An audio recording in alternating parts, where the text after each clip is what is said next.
Okay, so I am not at home. I'm out of town for the holiday weekend, but I wanted to, excuse me, go ahead and try to get up these oracle readings for earth signs. And so I'm going to go ahead and start pulling some cards. I'm going to start with Capricorn. These are general readings, so they may not resonate with everyone, but they'll be for the month of July, some general oracle messages for the month of July. You may hear some fireworks starting to go off. Sorry for the dim lighting. And you may also hear some dogs barking. So let's see what these first messages are for Capricorn for the month of July. We have intuition. You may be needing to follow your intuition this month. And we also have learning. So you may be learning some new things. And then at the bottom of the deck, we also have signs. Yeah, you're probably really not going to be able to see these cards very well tonight. But signs. So as you come across signs over the next month, you should follow your intuition about them. You may be learning to watch for those signs as well. I'm using this new deck that I got, so I'm probably going to have to look up these cards. I'm starting to try to learn them. This is the Archetypes deck. The first one that popped out was the Eternal Child. We also have the Destroyer and the Thread. So the Thread is about, and then at the bottom of the deck, we have the River. So the River is about going with the flow, finding the flow that the universe wants to take you on. And that's at the base of the deck. So this is kind of the foundation of these cards and the messages that they're giving. The Thread is about finding that thread through your life that's going to always carry you back to your ultimate goals, your ultimate purpose.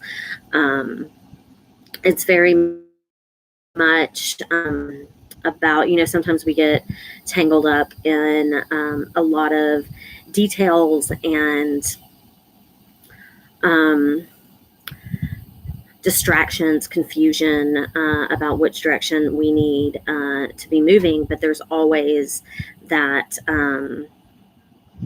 that thread, that tug that strikes at the deepest part of ourselves that'll pull us through to where our heart is really anchored.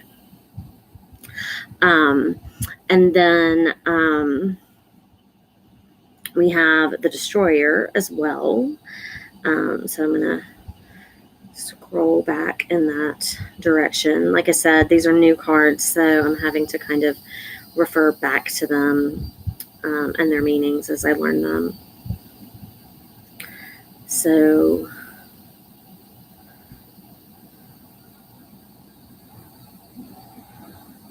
sorry for the delay.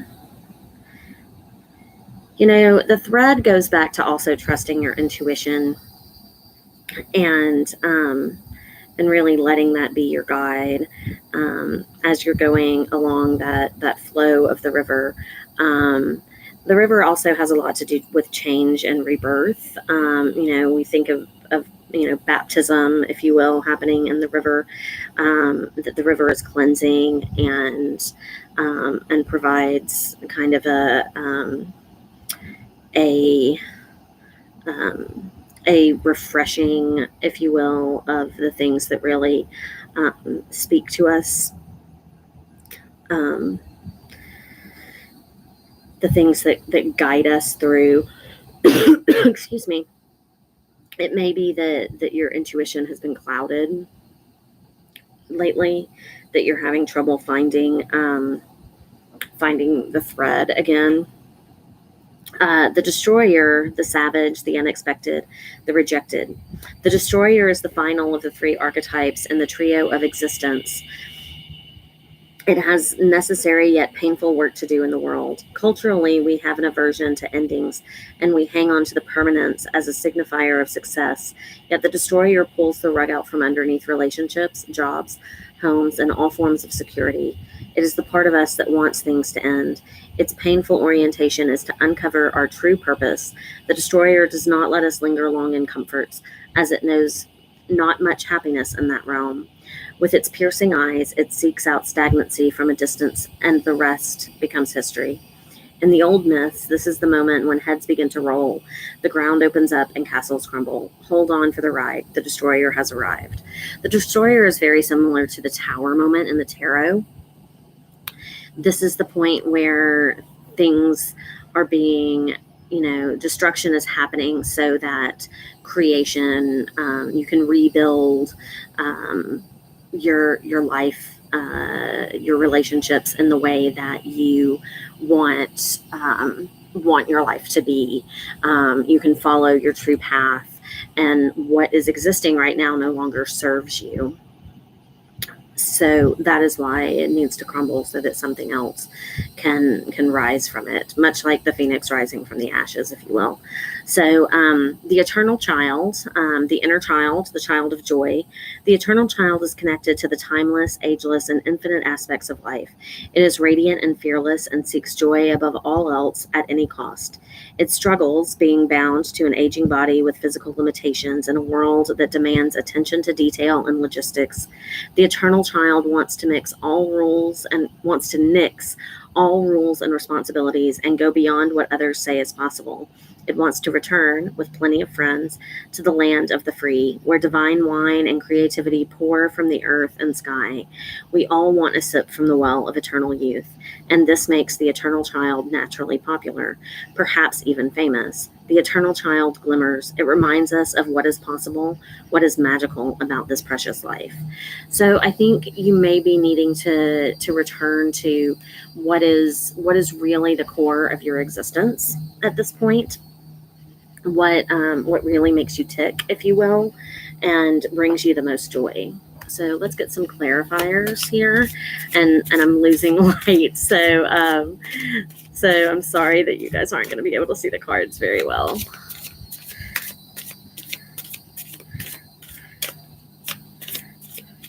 The messages will still be there. Okay, so we have the presence of love will always cast out fear. So, trusting yourself can be difficult, especially when there's some sort of ending, some sort of big event that is going to alter your life in a significant way. That is way too many cards. We're going to go with the ones that flipped in the deck. I honor how I want to feel. So not only how you feel, but how you want to feel, the change that you want to see. Instead of praying for an outcome, I pray for the highest good for all. So sometimes we don't even necessarily know what is in our highest good. We have to trust that our highest good is what is going to come from following our intuition, following the flow, making choices that feel right in the moment, even if they don't seem logically what might be the best choice. My outer experiences are a reflection of my internal condition. So, what we have learned, what we are constantly learning, if we follow those signs, we may find our path, find that thread back to our core. We also have love, unconditional love, self-love, oneness, passion, affection, and attraction. Loving yourself enough to get back to that thread. The hammer, sabotage, rebuilding, interrogation, repetitive, persistent, and working on it. So make sure you're not sabotaging yourself. Endings bring new beginnings, growth, change, liberation, and transition in the coffin. Once again, this tower moment can be very much like the death card as well, that you have to end something in order to begin a new thing. There's a sense of rebirth in that. Heartbroken, deeply hurt, sad, separation, breakup, feeling lost, grieving, or mourning. You may be coming out of some sort of heartbreak or disappointment. So you may want to think about that as you move forward.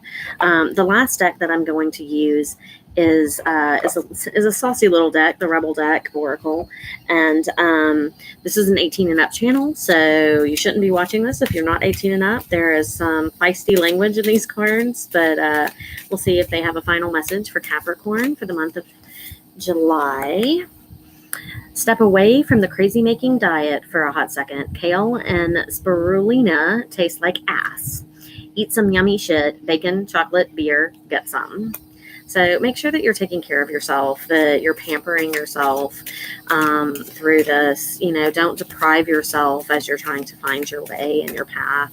Let's see. You got a feeling you just can't shake. That little voice inside you, listen to that shit. Listen to your intuition. Listen to the signs that you find around you. Pay attention to the things that are trying to move you in the direction for your highest good, Capricorn. Don't be so pragmatic that you can't follow the direction that the universe is trying to send you. And stop fucking whining. No one wants to listen to that shit. Complaining makes you weak. You have the strength to change the world, so do it. So that's what I have for you this month, Capricorn. I hope that you enjoyed the reading. If you did, please like, share, and subscribe. And I hope to see you next month. I'll be posting other readings over the course of the month as well. So if you subscribe to the page, you'll get those notifications when those other readings post. I'm going to move on to Taurus. So let me get all these cards shuffled and ready. And I will begin doing that. So I hope that you are liking the archetype cards. I think they're really interesting.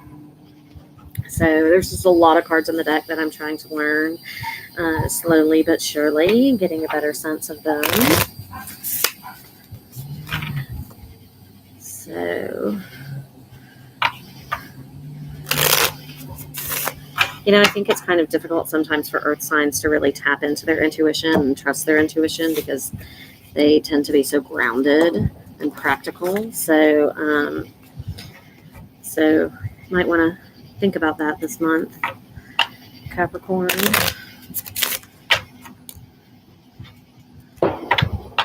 Yep, there's some fireworks starting. Hopefully the dogs won't go crazy. I think they'll just be shell-shocked, not barky. At least I know mine are. We have a lot of dogs down here this weekend. Lots and lots of doggies. And I guess that you can probably hear the crickets and the cicadas as well. So Taurus, month of July oracles. I'm going to start with the New Orleans Oracle and see what it has for you. If these messages don't resonate with you, these are general messages for the collective, for Taurus for the month of July. You might check out the other placements in your birth chart, your moon or your ascending, and see if those might resonate more. There it is one. Let's see, we have step back. So there may be something that you need to step back and take a look at this month, Taurus, and we also have flow at the bottom of the deck. So you may be needing to find your flow. I've got some new cards that I'm using. This is the Archetypes deck, and since I'm just learning them, I'm probably going to have to read from the bottom of from the book. So we have the Healer, we have the Judge, and we have the Shadow. And at the bottom of the deck, we have the Village. And I haven't pulled any of these cards yet, so I'm going to have to read about all of them. So let me go ahead and pull that up. So let's see. We've got the first one that I'm going to come across is the Judge. Okay. the critic, the diplomat, the advocate. The judge has an incredibly important job. They work every waking hour of every day, helping us discern what is safe, true, and just. When the archetype remains unconscious or is captivated by fear, wise discernment turns into painful judgment of self and other. Ironically, the judge's energy can be the seed of racism, bigotry, and fear-mongering. This is the judge out of balance, building walls, separating from other. When this same discerning force is made conscious and healed, however, the judge may be found advocating for civil rights causes, standing up for the underdog, providing resources for those in need, and forgiving again and again.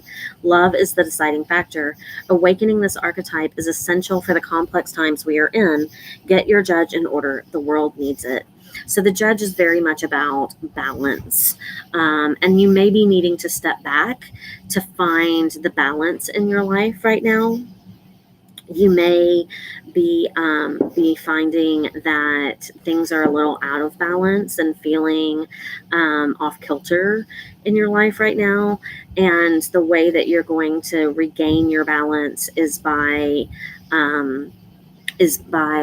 stepping back, regaining some perspective. The healer, the light worker, the gifted, the old soul. Though some claim the work of the healer as their gift and name it as their dharma, the force of this archetype is within everyone. It is our natural inclination to remember, to return to, and to reclaim that central and eternal life force from which we so easily drift away. In Sanskrit, the word avidya means forgetting, and it is said that this is the source of all suffering and disease, or dis-ease. The healer's mission then becomes to move through the comfort of forgetting, through the veils of ignorance and denial, to reveal the radiance that already exists. The healer approaches this in multiple ways, from multiple angles, knowing the cycle of healing is not linear, it is multi-layered and circuitous process, always leading back to its own origin, much like the Ouroboros. I am butchering these words. So, it may be that you need to be going through some healing right now, that maybe you've been through some shadow moments. Maybe you've been going through a dark night of the soul, and in order to regain your balance, you need to heal yourself. The shadow is the unspeakable, the unwelcome, and the denied. Although every card in the archetypes deck has a shadow potential, this card asks us to delve into the qualities of the shadow itself. We often think of that the shadow can be purified, illuminated, or made right through effort and achievement. However, it is typically the case that our lofty pursuit of ascension and perfection is the very source of the shadow material itself. By rejecting parts of ourselves and the world, we begin to separate from the whole. Rather than getting to know the qualities and context of our shadow, we busy ourselves with avoiding its presence. This is denial. When the card appears, it's time to take inventory of those things you've been denying. When the mind responds with, no, anything but that, you are touching shadow. Find support for this deep inner work and move toward the shadow with patience and compassion. It's really important to assimilate your shadow elements of yourself and accept them in order to heal. And making sure that you have accepted those parts of yourself that you find unacceptable is particularly healing, or that others have found unacceptable and you believed were unacceptable because of them. The village is the hometown, the family, the tribe. The village presents us with a conundrum. On one hand, it is the place that feels most like home, the place to which you can always return. Nostalgia and comfort draw us back. On the other hand, it's the very place you must leave in order to grow. Around the village, an unspoken boundary exists. One most villagers do not want to cross, or do not want you to cross. Though some support your leaving, still you hear whispers of doubt as you venture beyond its borders. Present anytime we feel restricted by a certain group, community, family, place, or ideology, it may have served us in the past, yet staying within its parameters will never satiate our thirst for life.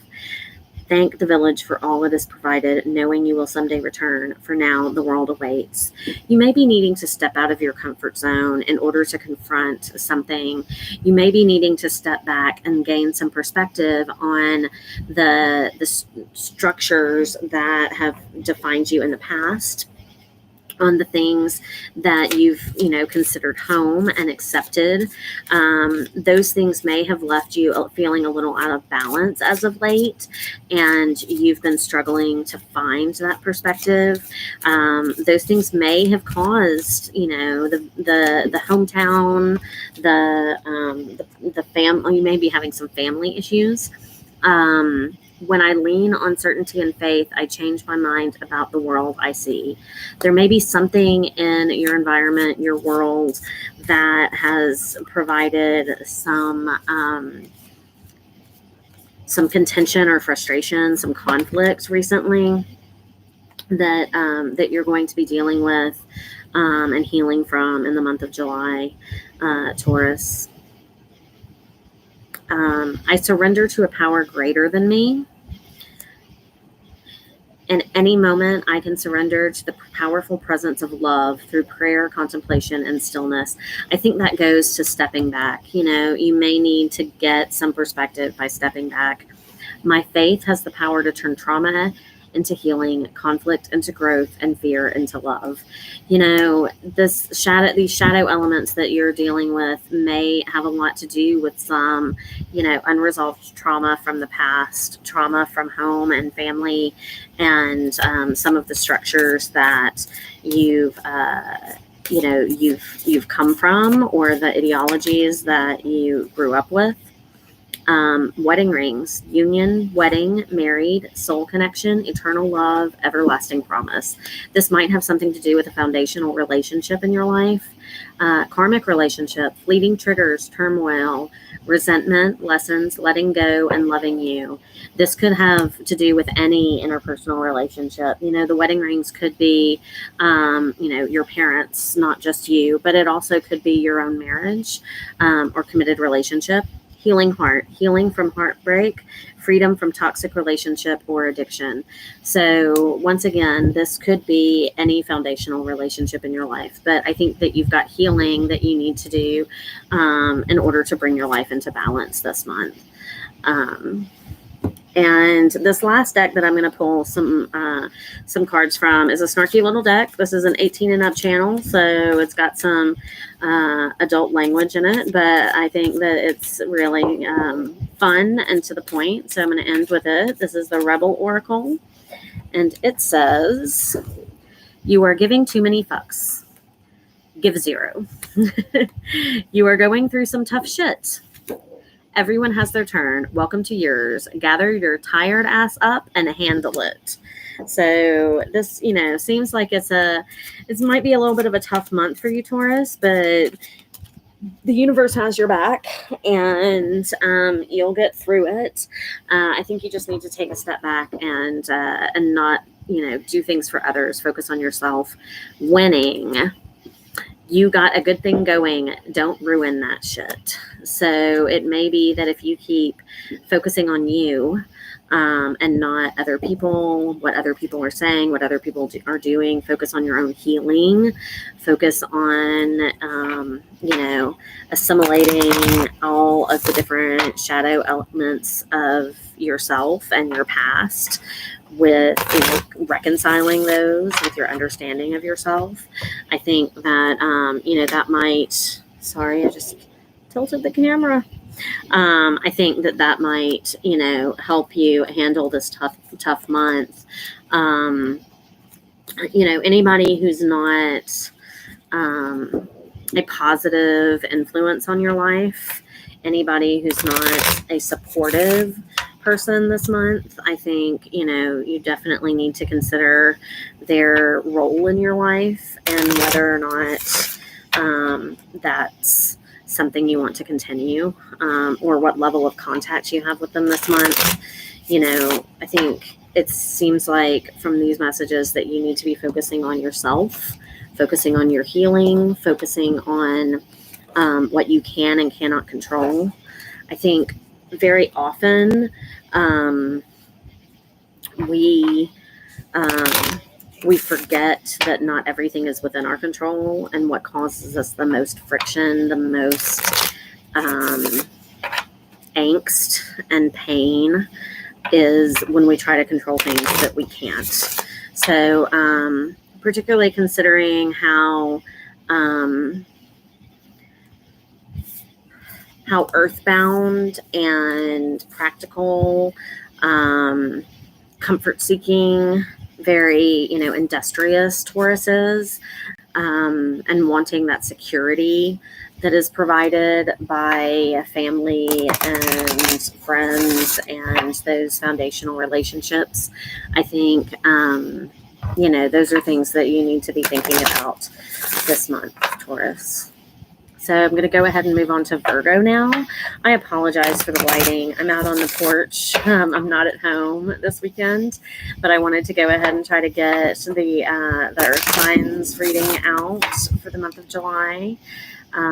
So this is a collective reading. Take what resonates, leave what doesn't. This is for Virgo for the month of July. And I'm going to start with the New Orleans deck. I'm also using the Archetypes deck, which is a new deck for me. And I'm not sure if I'm going to pull cards. Lagniappe. I'm not sure that I'm going to pull cards that are going to... I'm going to know the meanings of, so I might have to reference that. Okay, so we also have Success at the bottom of the deck. So the Lagniappe card, I'm actually going to read it to you because I think it's a beautiful description in the book. A gift. Good intentions always pay off in one way or another. You've pulled this card because although things in your life may not have panned out exactly as you had anticipated, your karmic reward will be quite pleasant and may surprise you. Sometimes the best gifts are the unexpected ones. If you continue to live your life led by positive and loving thoughts and actions, the peaceful and pleasant results may surprise you. In much the same way that, a speck of sand irritates the oyster until it creates the pearl. I think you may find that there are irritations or things in your life that you've been dealing with that are actually going to lead you to success in the month of July, Virgo. So don't get discouraged right now. Let's see what the Archetypes deck has for you. We have the Dead End. There may be something that you're dealing with right now that you feel like you've come to a dead end. And I'll read more about that in a second. Anima Mundi. This card is about everything in the universe, like literally everything in the universe. And I'll read more about that in a minute as well. Let's see if we can get one more. Oh, well, that just went under the sofa. Hang on a second.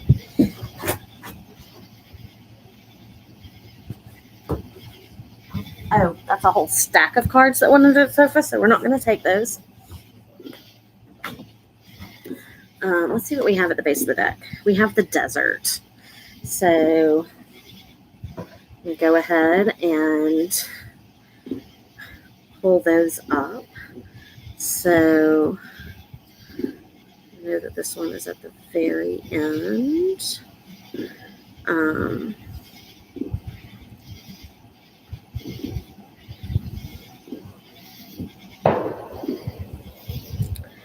Okay, Anima Mundi, the soul of the world, all that is. Anima Mundi epitomizes the principle, accept all, reject none. Simply put, it is the living soul of the world in all its multifaceted, multidimensional layers, bonded together by loving cosmic forces. Diversity is celebrated, multiplicity is honored, and nothing is denied embrace. Constructs of separation dissipate in the wonderful mess of shared consciousness. Anima Mundi is the link between the literal and the imaginal, the rational and the mythic. It is the connective fiber that makes life meaningful. This card indicates an initiation on the level of the soul. You will awaken the unique light within and witness how this light contributes to the radiance of the entire universe. You will sense yourself as a critical note in the cosmic orchestra. Destiny is altered as you hear the enchanted melody of all living things. So that's the Anima Mundi. And going back to the desert. So it seems like you may have been going through a tough time. You may have been dealing with some issues that were kind of irritating, grating, possibly not even particularly like super difficult, just tiring. The desert, the drought, the wasteland, the badlands. The desert leaves us disoriented, desperate for direction, grasping for meaning, longing for solid ground. For endless miles, we are confronted with a lack of clarity, existential dread. We are thirsty, hungry, pleading for life to get back to normal, to become animated by the simple pleasantries of day-to-day life. The desert offers no such comfort, and all must pass through it. If you can embrace the discomfort of the desert, knowing you will someday reach water again, you can tap into the potent energy of the landscape. Its lights are blinding bright, and its darks terrifyingly deep, which makes for unbridled creativity and clairvoyant visions. Truths reside in the desert that otherwise remain hidden. The crows, the shadows, and the coyotes' call surround you. Let the winds and sands work their deep magic, weary traveler. So once again, we have this idea of the sand that is irritating, becoming the oyster, the sand that is grating in the desert, revealing the things that you need to know, the things that provide these visions of the connectivity and the diversity that is available within the world. And we have the dead end. The dead end being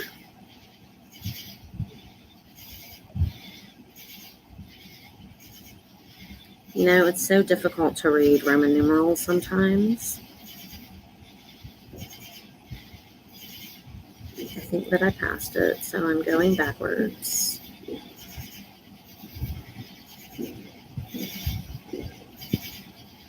The dead end. The closed door, the final chapter, the impasse. Contrary to what its name implies, the dead end is very much alive. It's a force that stops us from moving forward as planned. It is thick, dense, uncompromising, a wall beyond all walls. With every bramble, thorn, and stone, it simply states, "No more, child. You have reached the last page of this chapter." It is natural to resist its very resistance and struggle even harder to make our way, to prove our point, to hold on to what was. In this way, we fight with life itself. From the mythic perspective, the end you face is very much a beginning. There are doors opening all around you, just not the one you planned on walking through. If you are honest and courageous enough to accept, adjust, and adapt, the dead end becomes known as life's beginning. So it seems like you've reached a point where in order to get to this oyster, you have to make some decision, make some choice, move in a different direction, because what you have been moving towards is no longer an option. My fearless freedom lights up the world. You may have been freed from something that's going to move you in a direction of further success, more success than the direction that you were going in was going to provide for you. At any moment, I can surrender to the powerful presence of love through prayer, contemplation, and stillness. And that's what this desert is providing. My happiness is a direct reflection of my level of faith in the universe. And the universe provides all. It goes back to this Anima Mundi. Everything is encapsulated within it. My faith has the power to turn trauma into healing, conflict into growth, and fear into love. So don't fear the dead end. It provides a new beginning.